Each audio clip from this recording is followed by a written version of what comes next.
مرتا ہوں اس آواز پہ ہر چند سر اڑ جائے، مرتا ہوں اس آواز پہ ہر چند سر اڑ جائے، جلاد سے لیکن وہ کہے جائیں کہ ہاں اور۔ السلام علیکم ناظرین، ہے بس کہ ہر ایک ان کے اشارے میں نشاں اور، کرتے ہیں محبت تو گزرتا ہے گماں اور۔ اس غزل کا ایک اور شعر لے کر آپ کی خدمت میں حاضر۔ سب سے پہلے حسب دستور شعر میں موجود الفاظ اور تراکیب کا ایک جائزہ، لیکن اس سے بھی پہلے آپ لوگوں سے یہ التماس کہ اگر کوئی صاحب چینل پر نئے ہوں یا نئے نہیں پرانے ہیں لیکن ابھی تک چینل کو سبسکرائب نہیں کیا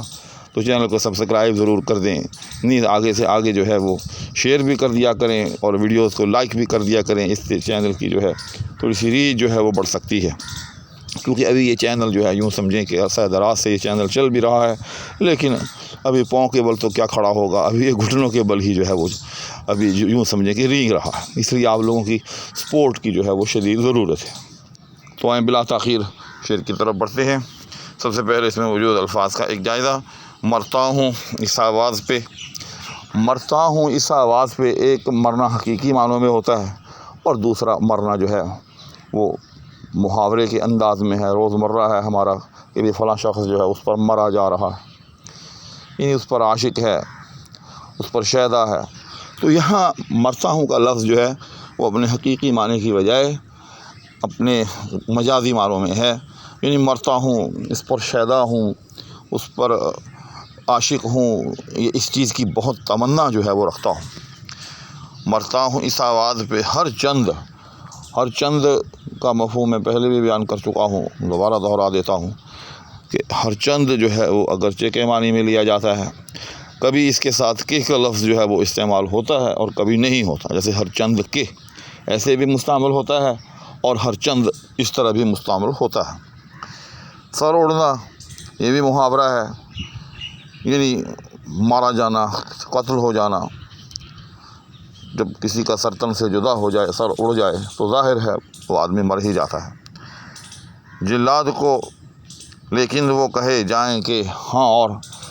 یہ اصل میں لفظ جلاد ہے، جیم کے اوپر زبر ہوتی ہے، لیکن عام طور پر جلاد جلاد جیم کی زیر کے ساتھ بھی اس کو جو ہے وہ بولتے ہیں،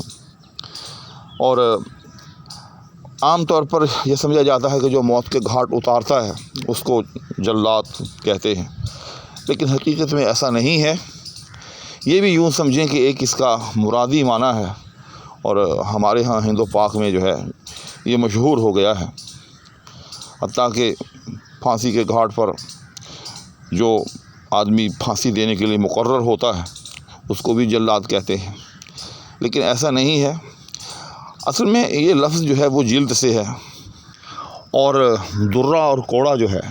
چونکہ وہ جلد پر ہی مارا جاتا ہے، انسان کے جسم پر براہ راست لگتا ہے، جلد پر براہ راست لگتا ہے، تو اس لیے یہ جو لفظ ہے جلاد بیسیکلی بنیادی طور پر اس کو کہا جاتا ہے جو کوڑے مارتا ہو، جو درے مارتا ہو، لیکن چونکہ وہ بھی ایک سزا کی کیفیت ہے اور بلکہ سزا کا حصہ ہوتا ہے، جیسا کہ آپ کو معلوم ہی ہے کہ شریعت میں کنوار کی جو سزا ہے زنا کے عوض وہ 100 کوڑا، اور اگر کوئی کسی پر بہتان لگائے جس کو حد قذف بھی کہتے ہیں، اس کی سزا جو ہے وہ 80 کوڑا ہے، ساتھ میں یہ بھی کہ اس کی گواہی قبول نہ ہو۔ تو چونکہ یہ جو کوڑے مارے جاتے ہیں سزا کے طور پر مارے جاتے ہیں، اور کسی کو پھانسی دینا، قتل کرنا، کسی کا سر اڑانا، تو یہ بھی بسا اوقات جو ہے چاہے وہ قصاص کی صورت میں ہو چاہے کسی اور صورت میں وہ بھی سزا ہوتی ہے۔ تو پھر یہ لفظ جو ہے جلاد، کوڑے مارنے والے شخص کے ساتھ ساتھ اس شخص کے لیے بھی جو کہ گردن اڑانے پر مأمور ہوتا تھا، یا اب بھی ہوتا ہو کہیں جہاں کہیں سرکاری طور پر گردن اڑائی جاتی ہے، تو اس کو بھی پھر جلاد جو ہے وہ کہا جانے لگا۔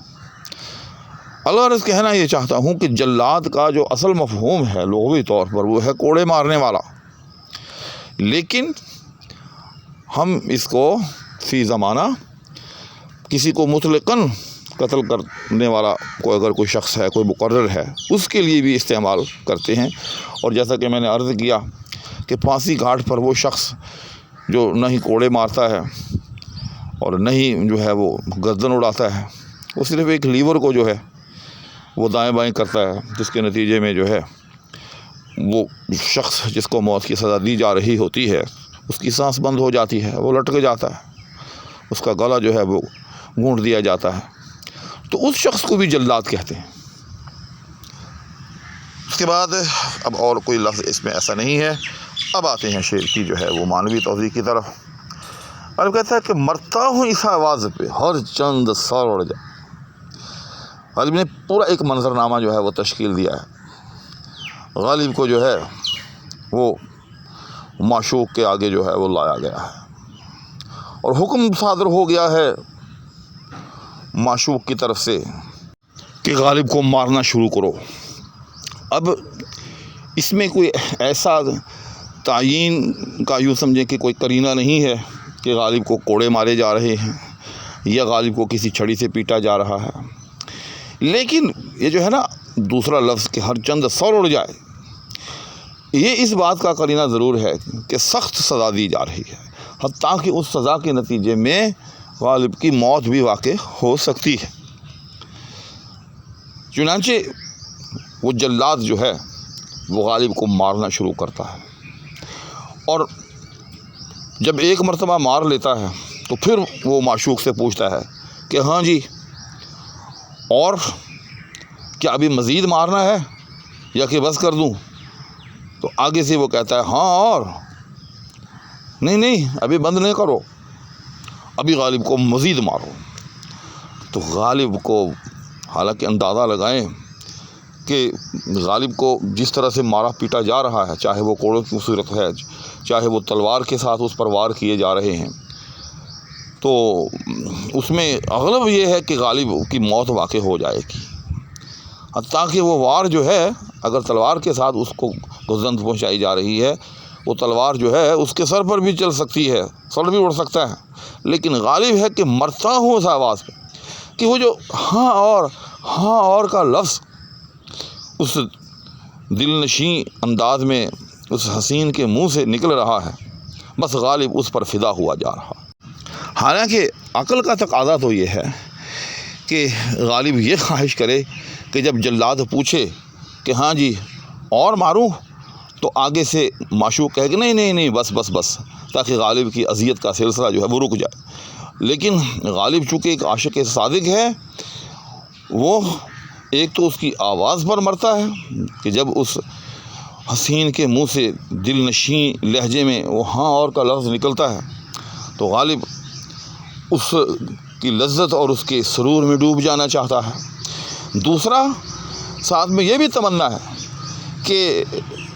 اتنا مارا جائے کہ اس کا نتیجہ جو ہے وہ موت واقع ہو جائے، اس کا سر اڑ جائے، تاکہ غالب جو ہے عشق میں کمال کی منزل پر جو ہے وہ فائز ہو جائے۔ الغرض اس شعر میں بھی جو کہ غالب کا فلسفہ عشق ہے کہ عاشق جو ہے وہ معشوق کے ہاتھ سے مرنا چاہتا ہے، اور یہی جو ہے دنیائے عشق میں جو ہے وہ حصول کمال ہے، یا یوں سمجھے کہ وہ منزل ہے کہ جس کی تلاش میں جو ہے عاشق اپنے معشوق کے تمام تر ستم، ظلم اور جور جو ہے وہ برداشت کرتا ہے۔ تو ناظرین، آج اس غزل کا ایک اور شعر ہو گیا۔ انشاءاللہ العزیز اگلی نشست میں اس غزل کا ایک اور شعر لے کر آپ کی خدمت میں حاضری ہوگی۔ اس وقت تک کے لیے اجازت چاہوں گا۔ میں نے اس ویڈیو کے شروع میں بھی آپ سے یہ التماس کی تھی، یہاں پھر اس کو مقرر کرتا ہوں کہ میری ویڈیوز کو جو ہے وہ لائک بھی کر دیا کریں، آگے سے آگے جو ہے وہ شیئر بھی کرتے رہا کریں، تاکہ چراغ سے چراغ جو ہے وہ جلتا رہے، اور چینل کو جو ہے وہ سبسکرائب بھی کر دیا کریں۔ اس کے علاوہ کمنٹس کے اندر اگر میری توضیح میں آپ کو کوئی غلطی دکھائی دے، کیونکہ ظاہر ہے میں کوئی اتنا بڑا شارح تو ہوں نہیں،